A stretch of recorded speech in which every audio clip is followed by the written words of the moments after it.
kemuliaan Tuhan dan tim pelayan ibadah hari ini. Puji Tuhan, terima kasih. Shalom, selamat sore. Salam damai sejahtera dalam Tuhan Yesus Kristus. Kepada saudara sekalian, orang-orang yang dikasihi Tuhan. Kita di bulan November ini sedang merenungkan sebuah tema ya, yaitu tentang memberi gaya hidup bangkit dan jadi pemenang. The giving, the lifestyle to rise up and be victorious. Oke, hari ini saya mau share sesuatu yang basic ya, back to basic, dan mungkin saudara sudah tahu kisah ini. Tapi sekali lagi saya mau kita kembali merenungkannya saudara ya, sebuah kisah yang populer. Saya kasih judul Harta yang Paling Berharga ya, saya teringat lagu Memilihmu itu ya. Bagian yang terbaik, tahu lagu itu gak? Selamanya tak akan terganti, harta yang paling berharga, hanya Kau Yesus selamanya. Nah, saya terinspirasi lagu itu, jadi saya kasih judul sama ya, Harta yang Paling Berharga. Ini kisah populer, saudara, kita buka yuk, Matius pasal 19 ayat 16 sampai 26. Saya baca ayat 16, saudara 17, demikian kita bergantian ya. Ada seorang datang kepada Yesus dan berkata, "Guru, perbuatan baik apakah yang aku harus perbuat untuk memperoleh hidup yang kekal?" 17. Jawab Yesus, "Apakah sebabnya engkau bertanya kepadaku tentang apa yang baik? Hanya satu yang baik. Tetapi jikalau engkau ingin masuk ke dalam hidup, turutilah segala perintah Allah." Kata orang itu kepadanya, "Perintah yang mana?" Kata Yesus, "Jangan membunuh, jangan berzina, jangan mencuri, jangan mengucapkan saksi dusta. Hormatilah ayahmu dan ibumu dan kasihilah sesamamu manusia seperti dirimu sendiri." Kata orang muda itu kepadanya, "Semuanya itu telah kuturuti. Apalagi yang masih kurang?" Kata Yesus kepadanya, "Jikalau engkau hendak sempurna, pergilah, jualah segala milikmu dan berikanlah itu kepada orang-orang miskin, maka engkau akan beroleh harta di sorga. Kemudian datanglah kemari dan ikutlah aku." Ketika orang muda itu mendengar perkataan Yesus, pergilah ia dengan sedih sebab banyak hartanya. Yesus berkata kepada murid-muridnya, "Aku berkata kepadamu, sesungguhnya sukar sekali bagi seorang kaya untuk masuk ke dalam kerajaan sorga. Sekali lagi, aku berkata kepadamu, lebih mudah seekor unta masuk melalui lubang jarum daripada seorang kaya masuk ke dalam kerajaan Allah." Ketika murid-murid dengar itu, sangat gemparlah mereka dan berkata, "Jika demikian, siapakah yang dapat diselamatkan?" Ayat 26 kita baca bersama 2-3. Yesus memandang mereka dan berkata, "Bagi manusia hal ini tidak mungkin, tetapi bagi Allah segala sesuatu mungkin." Tiada yang mustahil bagi Tuhan. Amin. Nah, saudara, cerita dalam teks ini bisa saudara lihat juga, catat aja ya saudara, di Injil Markus pasal 10 ayat 17 sampai 27 dan di Injil Lukas pasal 18 ayat 18 sampai 27. Jadi ada 3 Injil yang menceritakan kisah ini. Makanya saya bilang ini kisah populer dan saya yakin sebagian besar dari saudara sudah tahu. Makanya saya bilang kita hari ini mau share kebenaran back to basic. Ya, kembali kepada dasar, tetapi ini sangat penting sekali saudara. Nah begini, teks ini tuh dimulai pada saat ada seorang pemuda saudara ya, yang datang kepada Tuhan Yesus untuk bertanya mengenai hidup yang kekal. Dan kalau sudah baca Injil Lukas, pemuda ini disebut sebagai seorang pemimpin. Ada komentari yang mengatakan dia pemimpin sinagog. Sinagog itu adalah rumah ibadah orang Yahudi, saudara. Nah kalau saudara baca tadi narasi teks yang sudah barusan kita sama-sama baca saudara ya, kita bisa lihat bahwa pemuda ini adalah profil pria idaman saudara. Kenapa saya bilang dia adalah profil pria idaman? Ini dicari saudara, mungkin banyak sekali ibu-ibu yang kepingin anak ini jadi menantunya saudara ya. Karena apa? Kenapa? Yang pertama dia baik. Kita cari orang yang baik kan, halo betul? Dia orang yang baik saudara ya, dia orang yang taat, dia orang yang saleh, orang yang alim. Kemudian yang kedua, ini yang penting banget buat ibu-ibu ya dan buat kita para wanita juga kan, kita lagi. Buat saudara para wanita, yaitu dia kaya raya, ya dia punya banyak uang saudara ya. Jadi dia bukan cuman baik, tapi dia idaman lah. Kenapa idaman? Karena dia kaya, masih muda tapi udah kaya raya. Ini kan jarang saudara ya, masih muda tapi hartanya udah banyak saudara. Dan yang ketiga, kenapa saya sebut dia idaman? Karena dia punya jabatan tinggi. Dia adalah seorang pemimpin. Padahal masih muda, udah baik, ya kaya raya, pemimpin lagi saudara ya, jabatannya tinggi.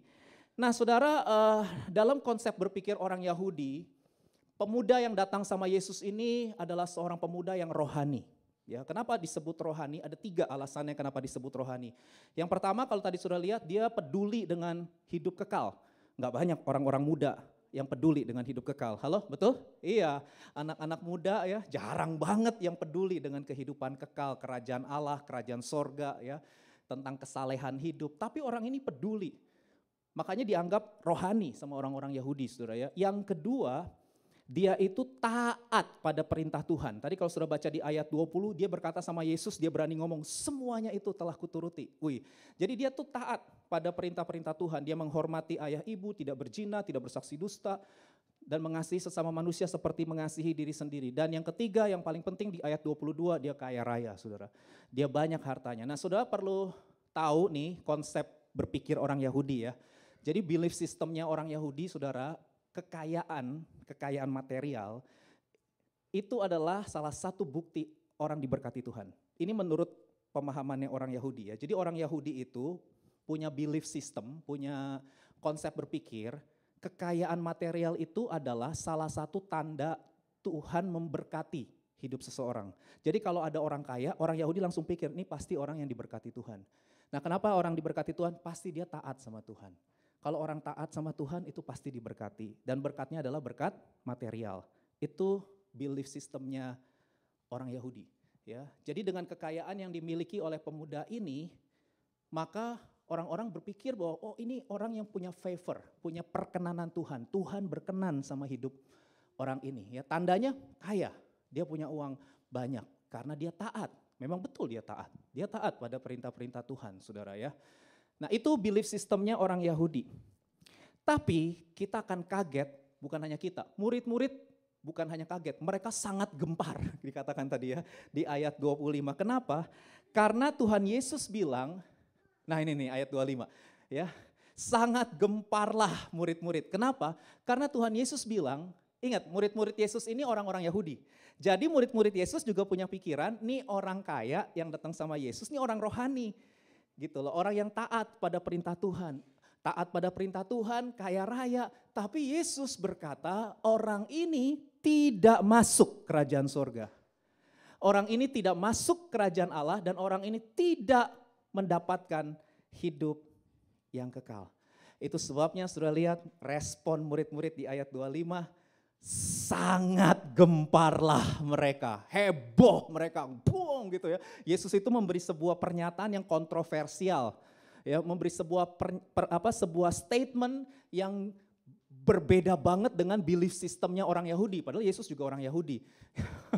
Tapi statementnya Yesus itu ya nggak pernah diucapkan oleh rabi-rabi Yahudi. Guru-guru Yahudi itu nggak pernah ngucapin statement itu. Hanya Yesus yang ngucapin bahwa orang yang taat, orang yang saleh, orang yang kaya, ya itu tidak masuk kerajaan Allah, tidak masuk kerajaan sorga, tidak mendapatkan hidup yang kekal. Nah murid-murid pikir, lah kalau orang yang taat, saleh, kaya seperti dia aja nggak masuk, apalagi kita ya. Murid-murid Yesus kan gak kaya-kaya banget saudara ya, mereka sebagian besar nelayan, mereka sederhana. Jadi mereka bilang, wah kalau yang model begini aja nih yang udah taat, diberkati Tuhan, udah dapat favornya Tuhan, kaya raya, gak masuk kerajaan Allah, gak selamat. Lalu siapa tuh mereka bilang, siapa dong yang dapat diselamatkan? Jadi mereka makin minder, ciut mereka saudara murid-murid saudara ya.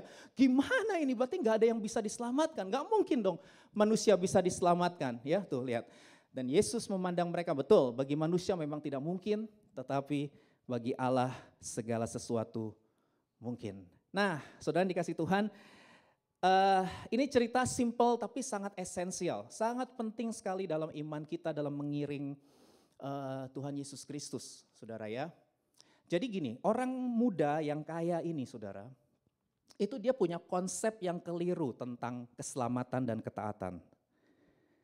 Nah, Yesus itu mengoreksi konsep berpikirnya. Yesus mengoreksi belief sistemnya. Jadi hari ini saya mau bagi 2 poin aja, simple aja. 2 poin, sederhana aja. Supaya kita ini bisa memahami makna dari keselamatan dan ketaatan yang benar. Ada ketaatan yang nggak benar dong Ko Deddy? Iya ada. Ya, ada ketaatan yang palsu saudara ya. Itu sebabnya saudara kita harus ngerti makna keselamatan yang sejati dan ketaatan yang sejati. Keselamatan dan ketaatan yang sejati menurut Tuhan Yesus. Bukan menurut orang-orang Yahudi, bukan menurut ajaran siapapun saudara ya. Karena kita kan pengikut Yesus, kita tentu harus mengikuti ajarannya Tuhan Yesus. Amin. Apa yang Tuhan Yesus ajarkan mengenai keselamatan dan ketaatan yang sejati atau ketaatan yang benar. Haleluya, saya berdoa supaya kita semua bisa memahami kebenaran ini. Yang pertama saudara, kita perlu belajar, poin yang pertama adalah tentang the goodness of God, kebaikan Allah. Saudara katakan kebaikan Allah, 2, 3, kebaikan Allah. Nah, begini saudara ya, di ayat 16 kita melihat orang ini datang kepada Yesus. Kalau di Injil Markus lebih detail lagi, di Injil Markus kalau sudah baca orang ini berlari-lari. Jadi dia responsif. Jadi Yesus lagi jalan, dia dari belakang lari untuk menemui Yesus. Berarti ini bukan orang yang pasif ya, tapi dia adalah orang yang aktif, orang yang responsif. Dia berlari dan sujud bertelut. Itu di Injil Markus. Kalau di Matius enggak ya, kalau di Markus dikatakan orang ini sujud bertelut di hadapan Yesus, saudara. Jadi ini benar-benar dia punya kerinduan gitu ya untuk bertanya tentang hidup yang kekal kepada Tuhan Yesus. Dan coba saudara perhatikan pertanyaannya. Dia berkata begini, Guru, Yesus ya, perbuatan baik apakah yang harus ku perbuat? Lihat ini belief sistemnya dia nih. Untuk memperoleh hidup yang kekal. Ini belief system saudara. You do what you think and you think what you believe. Ini konsep berpikirnya dia. Karena dia memang orang Yahudi. Dia punya pemikiran ya bahwa hidup yang kekal itu bisa diperoleh melalui perbuatan baik. Dan ini ajaran di seluruh dunia sebetulnya ya, ajaran di seluruh dunia dari orang tua kita, dari guru-guru kita mungkin, dari pendidikan dimanapun kita berada, agama-agama, kepercayaan, secara umum mereka juga mengajarkan begitu. Jadi ini konsep yang populer sebetulnya, konsep ini populer, dipercaya oleh banyak orang di seluruh dunia, agama apapun, kepercayaan apapun, bahkan orang ateis juga percaya bahwa perbuatan baik itu segala-galanya gitu ya. Perbuatan baik itu segala-galanya. Nah, orang ini juga berpikir begitu. Makanya dia tanya, perbuatan baik apakah yang harus ku perbuat untuk memperoleh hidup yang kekal. Jadi dia berpikir hidup yang kekal atau keselamatan atau kerajaan Allah bisa diperoleh melalui perbuatan manusia. Melalui usaha manusia. Nah, yang menarik Yesus tanggapannya begini, apakah sebabnya engkau bertanya kepadaku tentang apa yang baik? Menurut saya kalimat Yesus. Lalu Yesus bilang, hanya satu yang baik. Nah, kalau saudara baca Markus, Injil Markus pasal 10 ayat 18 saya baca ya. Yesus berkata gini, mengapa kau katakan aku baik? Tidak ada seorang pun yang baik selain daripada Allah saja. Jadi kira-kira kalau saya boleh ringkas antara Matius sama Markus, saudara, ketika si orang muda ini tanya, perbuatan baik apakah? Ya, apa yang harus aku lakukan? Bahasa simpelnya ginilah, apa yang harus aku lakukan supaya aku cukup baik sehingga aku bisa memperoleh hidup kekal? Terus Yesus jawab gini, hanya satu yang baik, yaitu Allah. Kira-kira pemuda ini bisa berkata, aduh saya kan nanya, ya perbuatan baik saya apa yang harus saya lakukan supaya saya cukup baik untuk memperoleh hidup yang kekal. Tapi Yesus berkata, no. Yang punya standar tentang baik itu hanya Allah. Kamu manusia, kamu tidak pernah cukup baik untuk memperoleh hidup yang kekal. Karena hidup yang kekal bukan bicara tentang perbuatan baik yang kamu lakukan. Tapi hidup yang kekal bicara tentang Allah yang baik, yang melakukan kebaikan kepadamu. Amin saudara. Ini sesuatu yang penting yang perlu kita pahami sebagai murid-murid Yesus, saudara. Nah, ini ada sebuah quotes ya.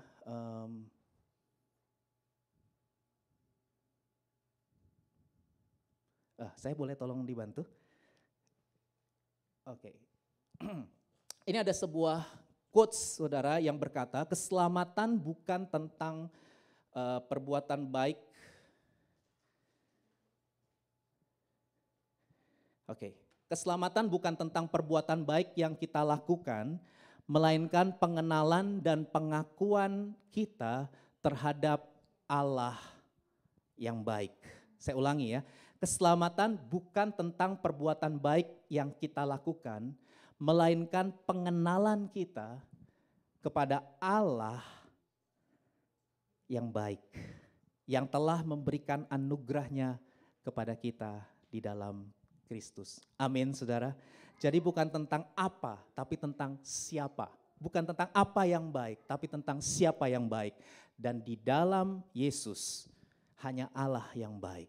Dan ketika pemuda ini mendengar kalimat itu, ini merupakan sesuatu yang betul-betul ya menghantam cara berpikirnya saudara ya. Yesus sedang mengoreksi cara berpikirnya. Lalu di ayat 17 Yesus berkata, tapi jikalau engkau ingin masuk ke dalam hidup, turutilah segala perintah Allah. Kata orang itu kepadanya, perintah yang mana? Kata Yesus, sudah tahu ini semua. Jangan membunuh, jangan berzina, jangan mencuri, jangan mengucapkan saksi dusta, hormati ayah ibumu, kasihlah sesamamu manusia seperti dirimu sendiri. Dan perhatikan respon pemuda ini di ayat 20. Kata orang muda itu kepadanya, semuanya itu telah kuturuti, apalagi yang masih kurang, saudara. Dan perhatikan di ayat 21, Yesus jawab begini, jikalau engkau hendak sempurna, pergilah, jualah segala milikmu, dan berikanlah itu kepada orang-orang miskin, maka engkau akan beroleh harta di sorga. Kemudian datanglah kemari dan ikutlah aku. Saudara, kalimat di ayat 21 ini saudara, ini banyak sekali mendapatkan kritikan ya dari orang-orang. Mereka mengkritik Yesus. Buat mereka Yesus ini sama sekali nggak punya belas kasihan. Ya, Yesus ketika mengucapkan kalimat ini sama orang kaya. Sekarang gini ya, coba sudah pikirkan saudara ini orang kaya ini. Jadi kita nih datang nih sama Yesus. Kita nih orang yang udah taat pada perintah Tuhan. Kita datang sama Yesus. Kita nih orang baik ya. Kita datang sama Yesus. Gimana caranya supaya aku memperoleh hidup kita? Terus Yesus bilang gini, jual semua hartamu. Jual, semua harta milik kamu jual. Lalu bagikan itu kepada orang-orang miskin. Terus kamu sini ikut aku. Kira-kira saudara gimana tanggapannya? Halo, kalau saudara datang sama saya, terus saya oh mau memperoleh hidup kekal, jual semua harta milikmu, bagikan ke orang miskin, ikut aku. Saudara gimana? Saudara pasti akan, waduh gak bener ini Tuhan Yesus saudara ya. Wah ini benar-benar kalimat yang tidak punya rasa tidak punya pri kemanusiaan dan pri keadilan ya. Yesus ini sedang berlaku tidak adil. Halo betul? Masa disuruh jual semua harta milik kita? Gimana dong? Terus kita harus bagikan itu ke orang-orang miskin. Benar gak saudara? Halo? Iya. Tapi kalau saudara baca Alkitab dari Kejadian sampai Wahyu, gak usah yang perjanjian lama ya, yang perjanjian baru aja. Saudara baca itu semua dari Matius sampai Wahyu, kalimat ini hanya diucapkan Yesus kepada orang ini saja. Gak pernah sama orang kaya lainnya. Padahal Yesus itu sering ketemu orang kaya. Kalau saudara baca perjanjian baru, Tuhan Yesus itu sering ketemu orang-orang kaya. Tapi Tuhan Yesus gak pernah minta orang-orang kaya itu untuk jual semua harta miliknya, bagikan ke orang-orang miskin dan ikut Yesus. Gak pernah cari saudara. Tantangan ekstrim ini hanya diberikan kepada orang ini saja. Enggak sama orang kaya lainnya. Contoh deh. Sakeus itu orang kaya, saudara tahu ya Sakeus? Sakeus itu kepala pemungut cukai saudara. Dia itu orang kaya, dia punya banyak harta dan dia bertobat kan saudara. Dan saudara tahu ketika dia bertobat dia ngomong begini kan, separuh dari milikku akan aku jual, lalu aku bagikan kepada orang-orang miskin. Perhatikan, itu kalimat keluar dari mulutnya Sakeus. Yesus gak pernah minta. Baca Alkitab. Yesus gak pernah minta, Sakeus kamu kan sekarang udah bertobat nih. Mau jadi pengikut aku kan? Iya. Oke, kalau kamu mau jadi pengikut aku, Sakeus jual semua harta kamu, bagikan ke orang-orang miskin. Gak ada ayatnya. Gak ada saudara. Jadi itu inisiatifnya Sakeus dan dia juga separuh, gak seluruhnya. Separuh dari harta milikku akan aku jual dan aku bagikan kepada orang-orang miskin. Itu bukan perintah Yesus. Itu inisiatif Sakeus secara pribadi. Dan Yesus juga kenal Maria, Marta, Lazarus itu juga orang kaya karena kuburnya Lazarus itu dari goa. Itu orang kaya, tapi Yesus juga gak pernah minta Maria, Marta, dan Lazarus untuk jual semua hartanya, bagikan ke orang-orang miskin dan ikut Yesus. Gak pernah.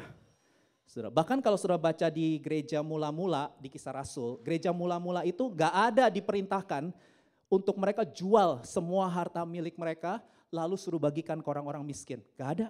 Kalau saudara lihat di jemaat mula-mula di Kisah Rasul, itu orang-orang Kristen beribadah dari rumah ke rumah. Halo, betul? Berarti mereka masih punya rumah. Mereka gak jual harta miliknya.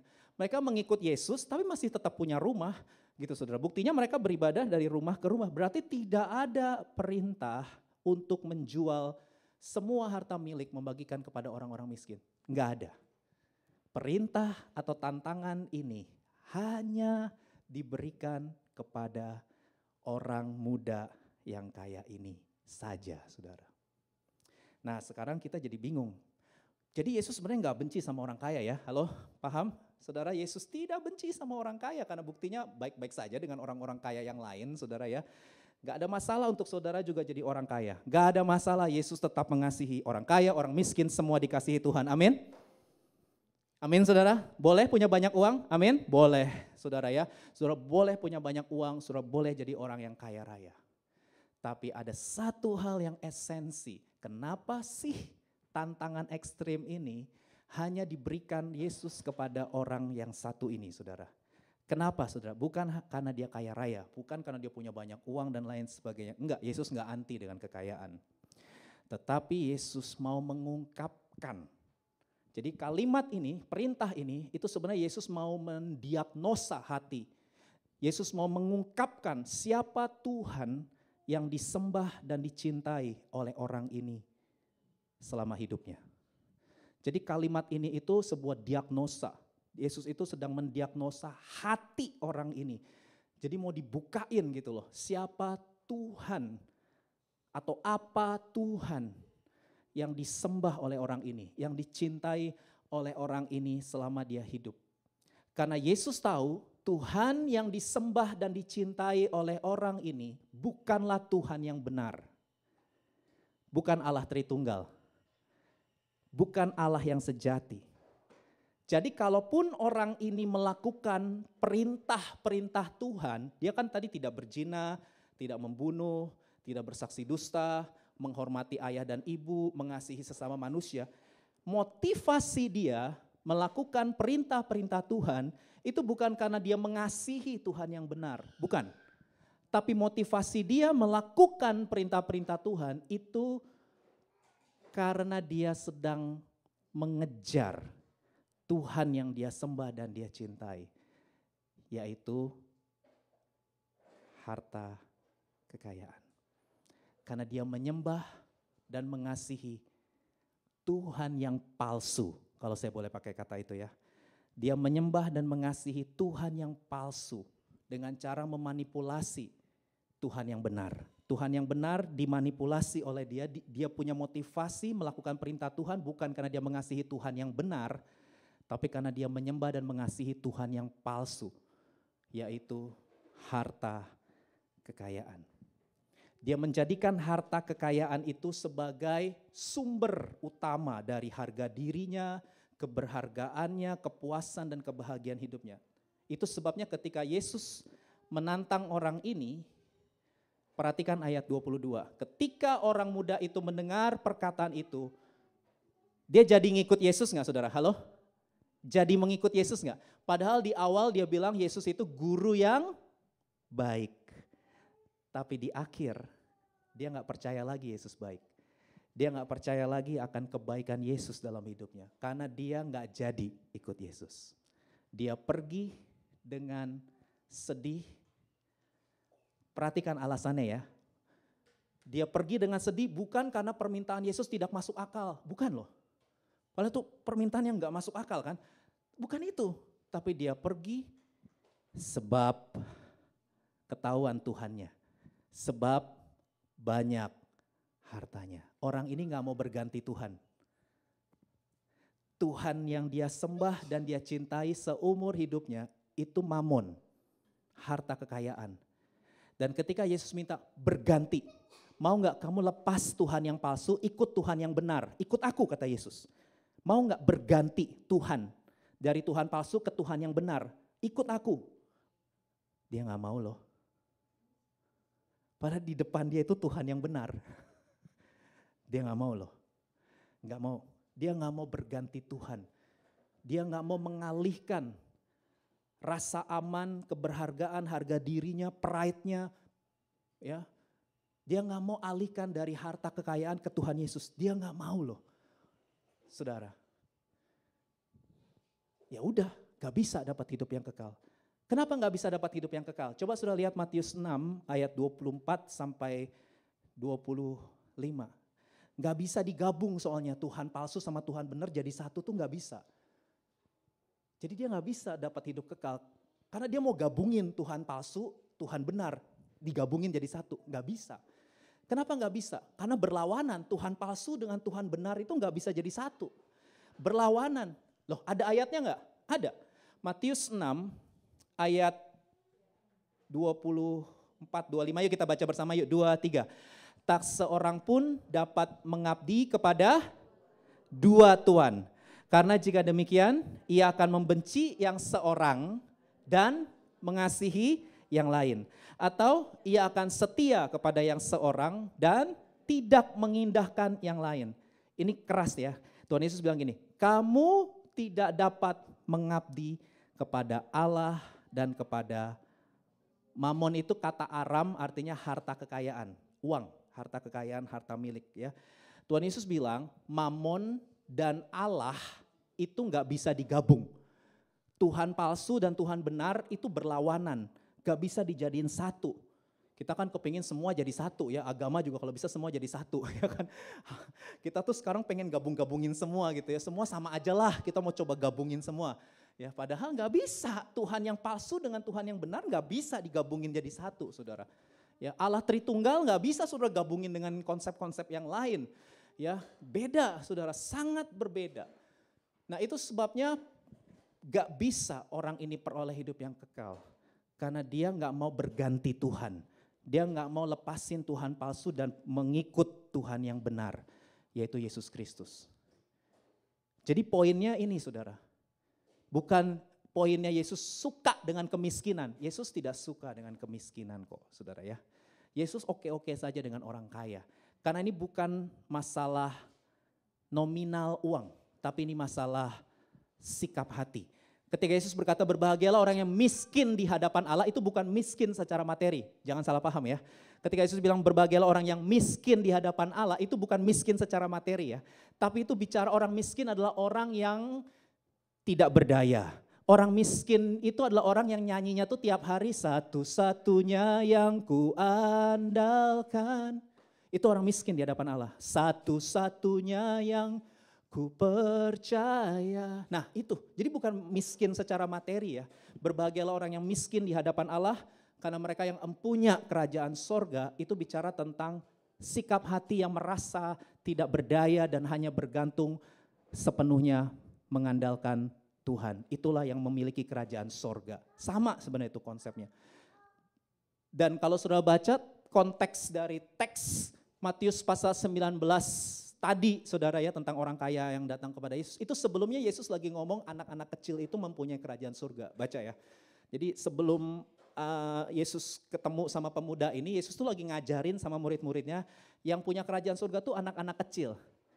Jadi itu konsepnya nyambung sebetulnya. Kenapa anak-anak kecil yang punya kerajaan surga? Karena anak-anak kecil itu tahu mereka tuh tidak berdaya. Dan mereka itu hanya mengandalkan orang tua mereka. Halo, yang punya anak, ya, anak-anak kita ini hanya mengandalkan papa dan mamanya, saudara. Mereka tuh tahu mereka lemah, tidak berdaya. Jadi mereka itu hanya mengandalkan papa dan mama, saudara. Itu Yesus lagi ngajarin itu. Kemudian setelah itu kisah ini, orang muda ini, saudara ya. Nah oke lah, udah nangkep semua. Nah sekarang saya mau bawa saudara agak ini ya. Menurut saya ini menarik. Setelah Yesus ngomong kamu tidak dapat mengabdi kepada Allah dan kepada Mamon, di ayat 25 Yesus ngomong ini saudara, karena itu aku berkata kepadamu, apa saudara? Janganlah khawatir akan hidupmu. Menurut saudara ini menarik gak? Menurut saya menarik. Loh, berarti ada korelasi antara kekhawatiran dengan penyembahan. Berarti ada hubungan, karena persis ini setelah Yesus bilang kamu tidak dapat menyembah, mengabdi kepada Allah dan kepada Mamon. Terus setelah itu karena itu kan kalau sudah belajar bahasa Indonesia, karena itu kan menerangkan kalimat sebelumnya kan. Karena itu aku berkata kepadamu janganlah khawatir akan hidupmu. Saudara, buat saya ini menarik. Berarti ada hubungan, ada korelasi antara kekhawatiran kita nih dengan penyembahan kita. Kekhawatiran kita dengan pengabdian kita. Itu ada hubungannya. Kekhawatiran kita dengan pemujaan kita. Itu ada hubungannya, saudara. Ya. Nah, saudara, kekhawatiran itu setelah saya lihat baik-baik ya saudara. Ini kalimat saya, saudara boleh tidak setuju ya, tapi ini kalimat saya.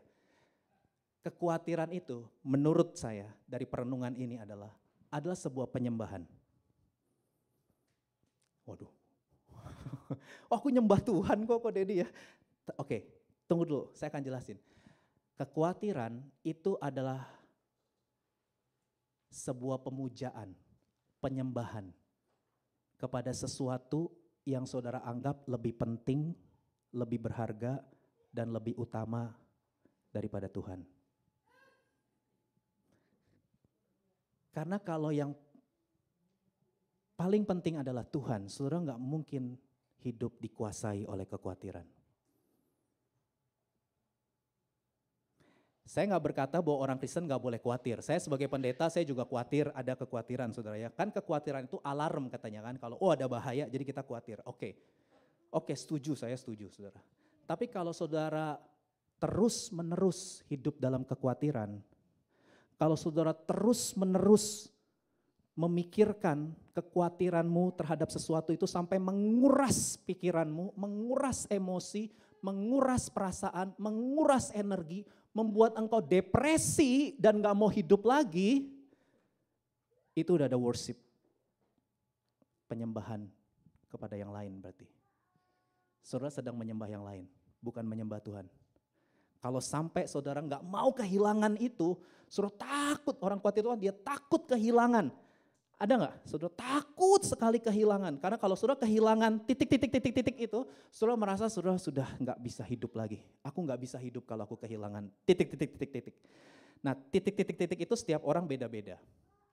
Ada orang bunuh diri ketika putus cinta. Berarti pacarnya itu udah lebih berharga daripada Tuhan. Sampai dia mau bunuh diri karena dia putus cinta. Atau ada orang bunuh diri karena bangkrut. Sementara yang lain bangkrut, mau bangkit lagi, dia begitu bangkrut, udah gak mau lagi mengerjakan apa-apa. Dia merasa sudah depresi, udah gak mau melakukan apa-apa lagi. Karena habis uangku, habis semua keberhargaanku, habis semua dia. Karena dia menganggap harta itu harga diri dia. Jadi ketika harta itu hilang juga harga dirinya. Nah kalau orang sudah hilang harga dirinya, udah gak mau hidup lagi. Kan dia merasa udah gak berharga lagi. Jadi ini bukan soal masalah uangnya ya. Ini bukan masalah apa yang di depan mata, tapi ini bicara internal, hati manusia. You are what you love. Saudara adalah apa yang saudara cintai, ya. Nah, ini perenungan saya, saudara ya. Ada ini hal yang paling kita khawatirkan secara berlebihan dan berkepanjangan, bukan khawatir biasa ya, Tapi ini kekhawatiran yang sampai membuat saudara tuh depresi, nggak mau hidup lagi, nggak mau melakukan apa-apa lagi, saudara nggak mau makan, nggak mau beraktivitas, nggak mau kuliah, nggak mau kerja, itu ya. Hal yang paling kita khawatirkan secara berlebihan dan berkepanjangan terus menerus membuat saudara udah depresi dan gak mau hidup lagi. Itu sebenarnya mengungkapkan berhala yang ada di dalam hati kita. Ada berhala berarti. Berarti ada ilah lain. Sama seperti pemuda ini saudara. Dia melanggar hukum yang pertama dari hukum 10 hukum Allah. Apa hukum yang pertama? Jangan ada padamu. Iya. Makanya kalau sudah lihat Yesus itu smart loh ya. Karena yang Yesus sebut itu semua perintah horizontal. Jangan membunuh, jangan berzina, hormati ayah ibumu, kasih. Itu kan perintah nomor 5 sampai 10. Padahal kan 10 perintah Allah ada 1, 2, 3, 4. Kok gak disebut sama Yesus 1, 2, 3, 4? Yang Yesus sebut kok yang 5, 6, 7, 8, 9, 10? Kenapa? Yesus itu smart saudara. Karena Yesus tahu pemuda ini melanggar yang nomor 1 sampai 4. Yang bicara perintah apa? Vertikal. Perintah pertama, jangan ada padamu ilah lain. Tenet. Dia udah melanggar saudara. Itu sebabnya dia gak bisa mendapatkan hidup yang kekal. Karena hidup yang kekal itu bicara loving relationship. Hubungan cinta sama Tuhan yang benar. Yaitu Allah Tritunggal. Lah dia gak mau Tuhan yang benar, dia maunya Tuhan yang palsu, yang gak bisa dapat hidup kekal. Yang dia percintaannya sama Mamon, gimana mau mencintai Tuhan Allah Tritunggal. Dia mencintai Mamon, ya percintaannya sama Mamon saudara, yang gak bisa dapat hidup yang kekal. Karena hidup yang kekal yang diajarkan oleh Yesus adalah hubungan cinta, hubungan kasih antara kita dengan Allah Tritunggal. Yaitu Bapa, Anak, dan Roh Kudus. Nah itu sebabnya ada masalah berhala di hati pemuda itu dan di hati kita juga. Kalau kita mengalami kekhawatiran secara berlebihan dan berkepanjangan. Berarti ada berhala di hati setiap kita. Saya berdoa supaya kita bisa mengalami kasih Tuhan sekali lagi. Karena kasih Tuhanlah yang membebaskan kita dari semua berhala. Kekhawatiran, kecemasan, kegelisahan yang terus menerus saudara pikirin. Ya, yang terus-terusan menyedot energimu, menyedot waktumu, menyedot pikiranmu, emosimu, perasaanmu jadi gak normal, gak bisa berpikir sehat. Karena sudah disedot oleh berhala yang terus menuntut, dan menuntut. Karena berhala itu terus menuntut, tapi kalau Tuhan itu kasih, God is love, kasih itu memberi. Kasih itu menerima. Makanya tadi kita nyanyi kasih yang begitu besar, lebih kuat dari dosa. Jadi dosa saudara ya, dosa berhala itu gak bisa saudara tengking.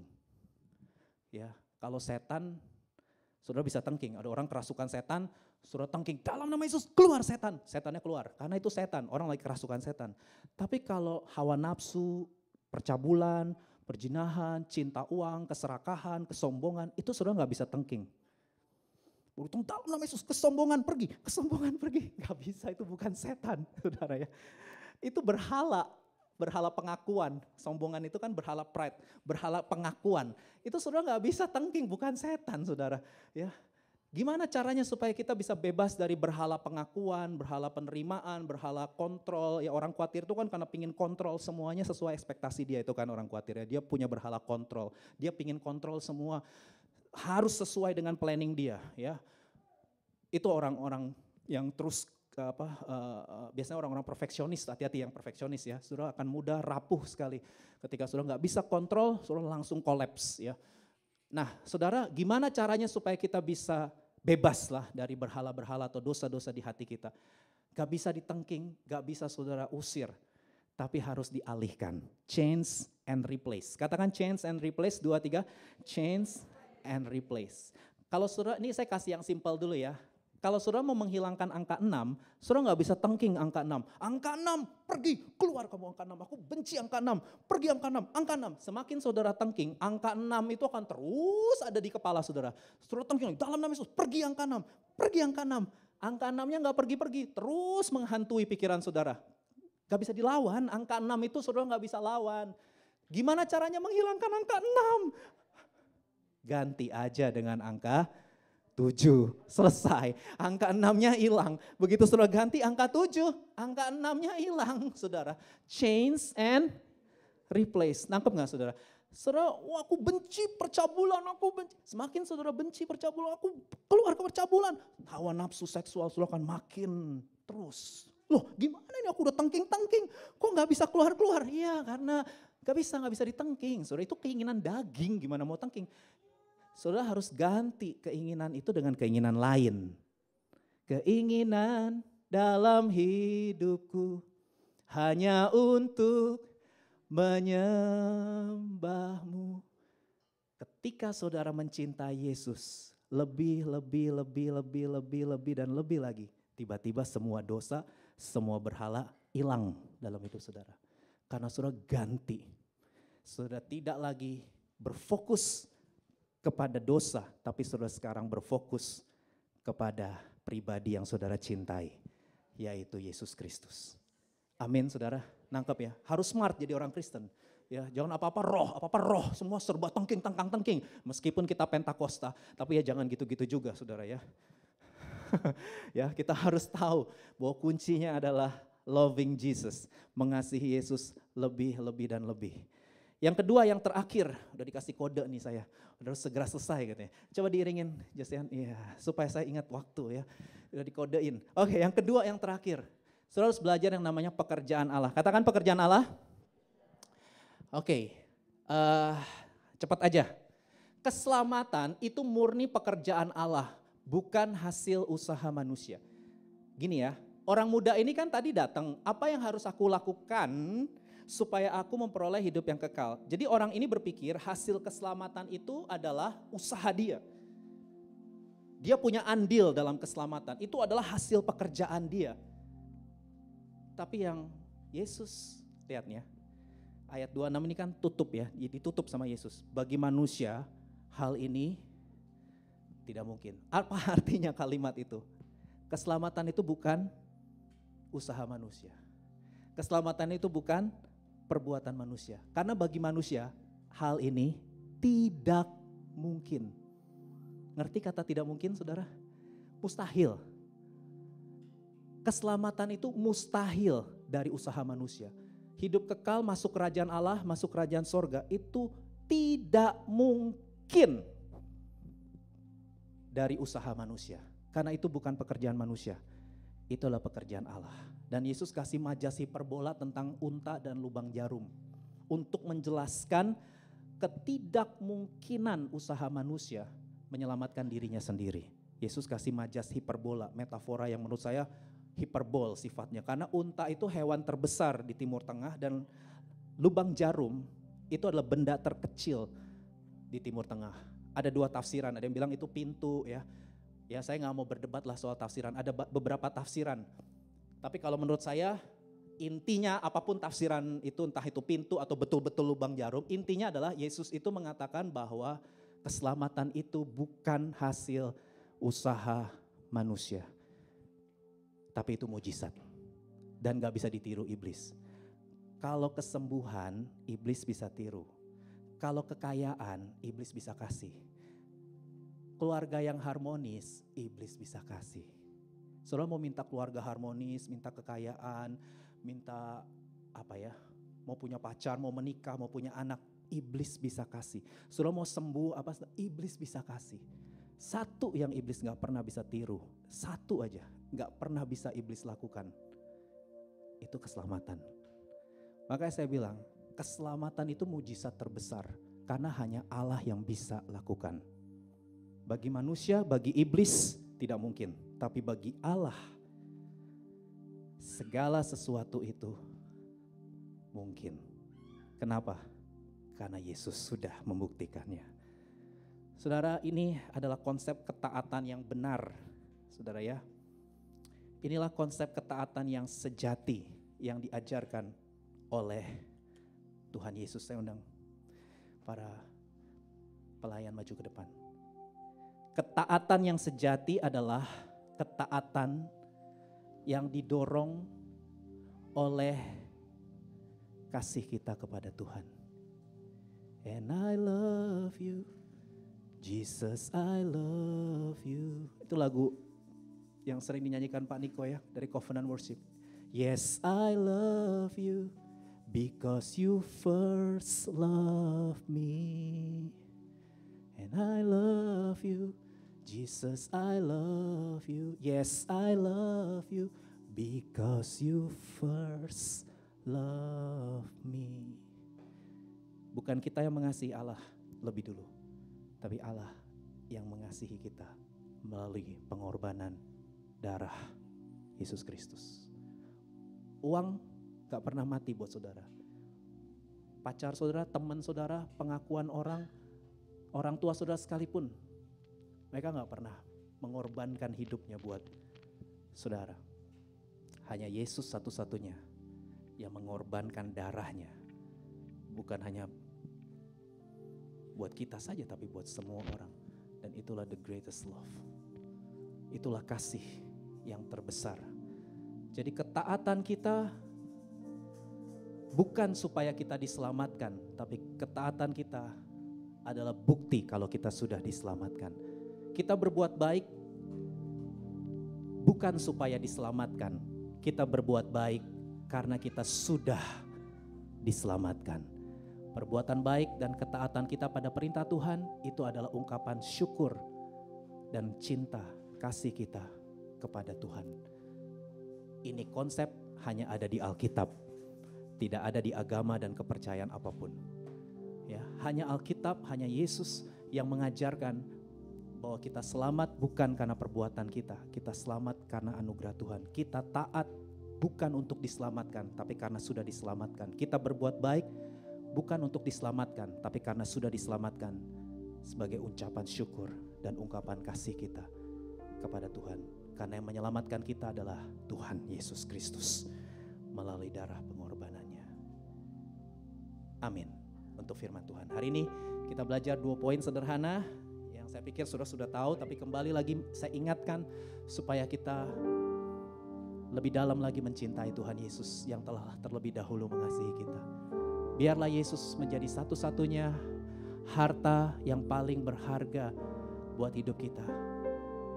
Kita bisa kehilangan apapun di dunia ini saudara. Kehilangan uang, kehilangan pengakuan orang, kehilangan pujian orang, kehilangan penerimaan orang. Bisa kita mengalami kegagalan, mengalami penolakan, mengalami sakit.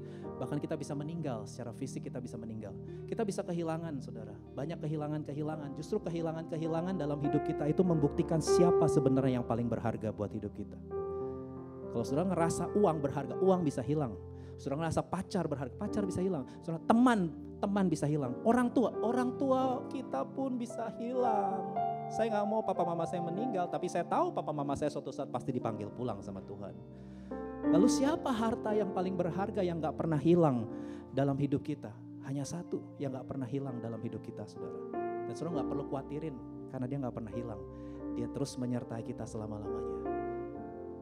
Itu adalah Tuhan Yesus. Satu-satunya yang saya undang kita bangkit berdiri. Satu-satunya yang ku percaya.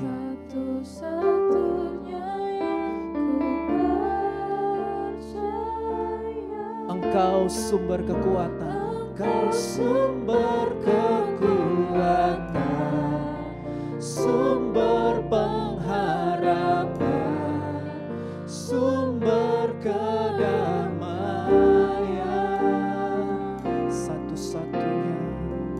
Satu-satunya yang ku andalkan, satu-satunya yang ku percaya.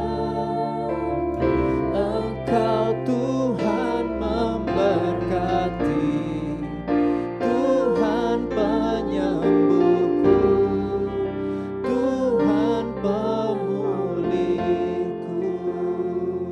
kita nyanyikan dari awal. Engkau Tuhan yang setia. Engkau Tuhan yang setia, waktumu selalu yang terbaik. Engkau Tuhan sandaranku, dan ku hanya kan berharap padamu. Satu-satunya yang ku andalkan, satu-satunya yang ku percaya.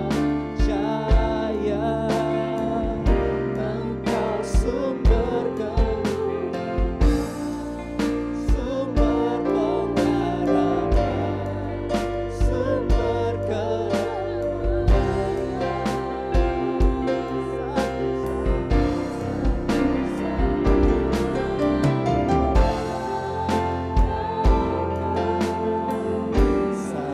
satu-satunya yang ku percaya. Engkau Tuhan memberkati, Tuhan penyembuhku, Tuhan pemulihku. Engkau Tuhan, Engkau Tuhan memberkati, Tuhan penyembuhku, Tuhan pemulihku. Engkau Tuhan memberkati, Tuhan penyembuhku, Tuhan pemulihku. Berapa banyak dari saudara yang hari ini mau berkata, Tuhan Yesus, memilihmu adalah bagian yang terbaik yang tidak pernah aku sesali dalam hidupku. Tuhan Yesus, Engkau harta yang paling berharga karena Engkau tidak pernah hilang dalam hidupku. Dari dulu, sekarang, sampai aku meninggal dan bahkan sampai selama-lamanya, Tuhan Yesus selalu menyertaiku. Kalau saudara mau, taruh tangan kanan saudara di dada. Bapa, dalam nama Yesus, kami memilih Tuhan Yesus sebagai bagian yang terbaik, sebagai harta yang paling bernilai, paling berharga buat hidup kami. Dan biarlah kasih Tuhan memampukan setiap kami untuk lebih mengasihi Tuhan Yesus lebih lagi, lebih lagi, lebih lagi, lebih lagi, lebih lagi, dan lebih lagi. I love you because you first love me. Aku mengasihi Tuhan Yesus karena Tuhan Yesus yang terlebih dahulu mengasihi aku dan menerima aku. Terima kasih buat kasih terbesar. Kami akan rayakan minggu depan dalam ibadah perayaan Natal. Tuhan, kami mau terus menghidupi kasih-Mu, panjang, dalam, tinggi, lebar. Tuhan, bawa kami terus mengalaminya. Karena kami tahu kasih melepaskan segala ketakutan, kasih membebaskan kekhawatiran, kasih membebaskan kecemasan, kegelisahan, dan kekhawatiran dalam hidup kami.